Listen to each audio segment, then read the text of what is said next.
سورہ یوسف کی مثال ہے کہ اللہ تعالیٰ ہمیشہ ہمیں ہماری پسندیدہ چیز سے آزماتا ہے تاکہ اس کو پانے کی تڑپ میں ہم اللہ کے اور قریب ہو جائیں۔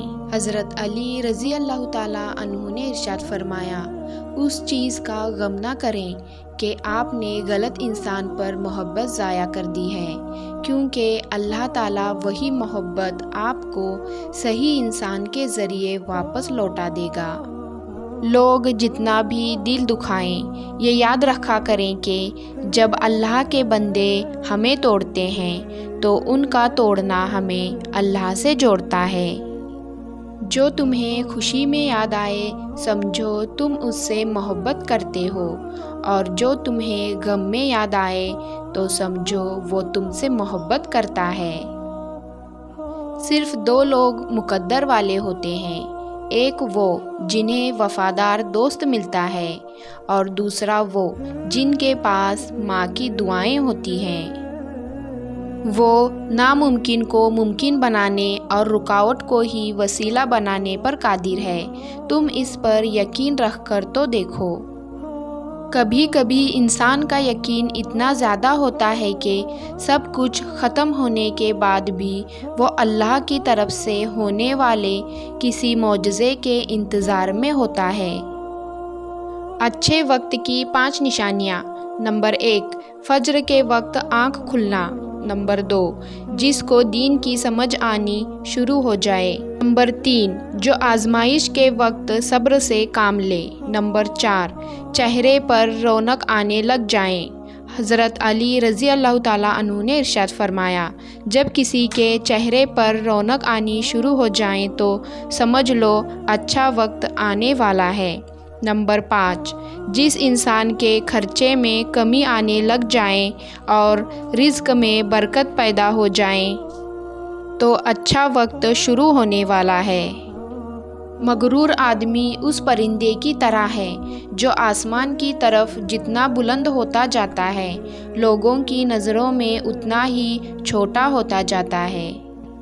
کسی کی بیٹی کو اتنی ہی تکلیف دو جتنی اپنی بیٹی کے لیے سہ سکو، ورنہ دنیا گول کیوں ہے، اللہ تمہیں سمجھا دے گا۔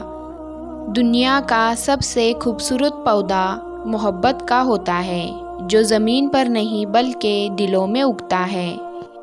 پسند اس کو نہ کرو جو دنیا میں سب سے زیادہ حسین ہو، بلکہ پسند اس کو کرو جو تمہاری عزت کرتا ہو۔ بہترین ہم سفر کی سب سے بڑی خاصیت یہ ہے کہ وہ آپ سے اختلاف اور ناراضگی کے باوجود بھی آپ کا خیال رکھنا اور فکر کرنا نہیں چھوڑتا۔ جب انسان کسی سے ڈرتا ہے تو اس سے دور بھاگتا ہے، لیکن جب وہ اپنے رب سے ڈرتا ہے تو اس کے اور قریب ہو جاتا ہے۔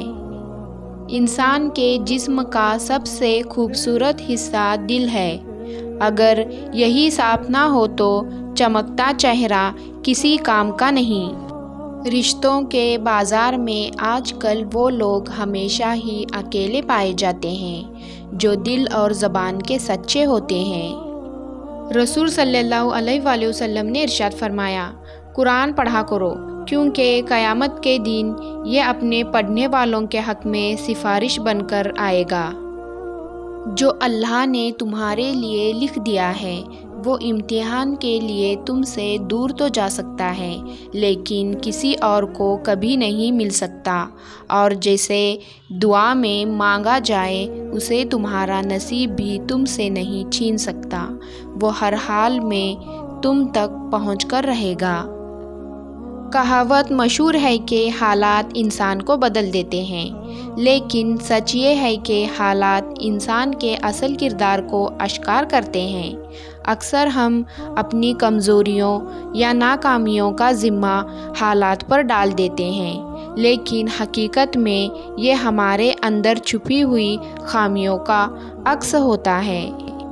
خود کو کسی کا عادی ہی نہ بنائیں کہ آپ کی خوشیاں اس کی فرصتوں اور موڈ کی محتاج ہو کر رہ جائیں۔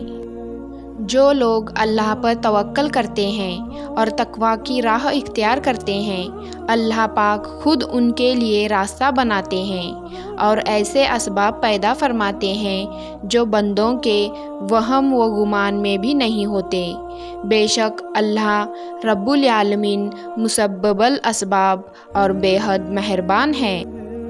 جب نیت کچھ اور ہو اور اعمال کچھ اور ہوں تو پھر قسمت کبھی نہیں بدلتی۔ ہم لوگ اپنی نیت لوگوں سے چھپا سکتے ہیں، اس سے نہیں جس نے ہم کو بنایا ہے۔ ہر آزمائش اللہ کا فیصلہ ہے اور اللہ کا ہر فیصلہ بہترین ہوتا ہے۔ میں نے اپنی قسمت کو اللہ پہ چھوڑ دیا ہے، اسی لیے نہیں کہ اللہ بہتر کرے گا، بلکہ اس لیے کہ اللہ سے بہتر اور کوئی کر ہی نہیں سکتا۔ عرش والے سے رابطہ مضبوط ہو تو فرش والے آپ کا کچھ نہیں بگاڑ سکتے۔ صرف ایک ہی ایسی محبت ہے جس میں طعنہ نہیں، الزام نہیں، رسوائی نہیں، شرمندگی نہیں، بے سکونی نہیں، وہ ہے اللہ کی محبت۔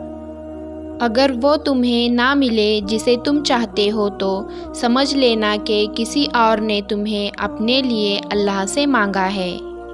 جب رسی سخت ہو جائے تو سمجھ جائیں کہ ٹوٹنے والی ہے، اسی طرح جب حالات سخت ہو جائیں تو جان لیجئے کہ آسانی آنے والی ہے۔ بے شک ہر مشکل کے بعد آسانی ہے۔ کچھ لوگ دلوں میں بسنے والے پھولوں جیسے ہوتے ہیں، دنیا سے چلے بھی جائیں تو پیچھے یادوں کی خوشبو چھوڑ جاتے ہیں۔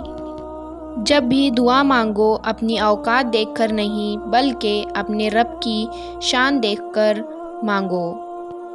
فتح کرنے کے لیے جنگ ضروری تو نہیں، حسن اخلاق بھی تو انسان کو جھکا دیتا ہے۔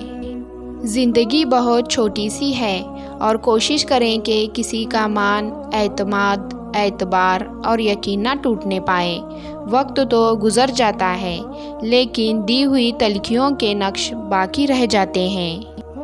توبہ کرنے والوں کی صحبت میں بیٹھا کرو کیونکہ وہ سب سے زیادہ نرم دل والے ہوتے ہیں۔ ذہنی سکون کے لیے کچھ لوگوں کو نظر انداز کرنا کمزوری نہیں، عقل مندی ہے۔ کسی پر زیادہ ناراض ہونے سے بہتر ہے اپنی زندگی میں اس کی اہمیت کم کر دیں۔ صبر کا دامن نہیں چھوڑنا، وقت بھی بدلے گا، حالات بھی بدلیں گے اور دعا بھی قبول ہوگی۔ اللہ سے اپنا رشتہ اتنا مضبوط کر لو کہ تمہیں کسی کے سہارے کی طلب ختم ہو جائے۔ دعائیں نصیب سے نہیں بلکہ نصیب دعاؤں سے ملتا ہے اور کائنات کے سارے معجزے دعاؤں سے ہی ہوتے ہیں۔ اگر میری ویڈیو آپ کو اچھی لگی ہو تو لائک، سبسکرائب کرنا نہ بھولیے گا۔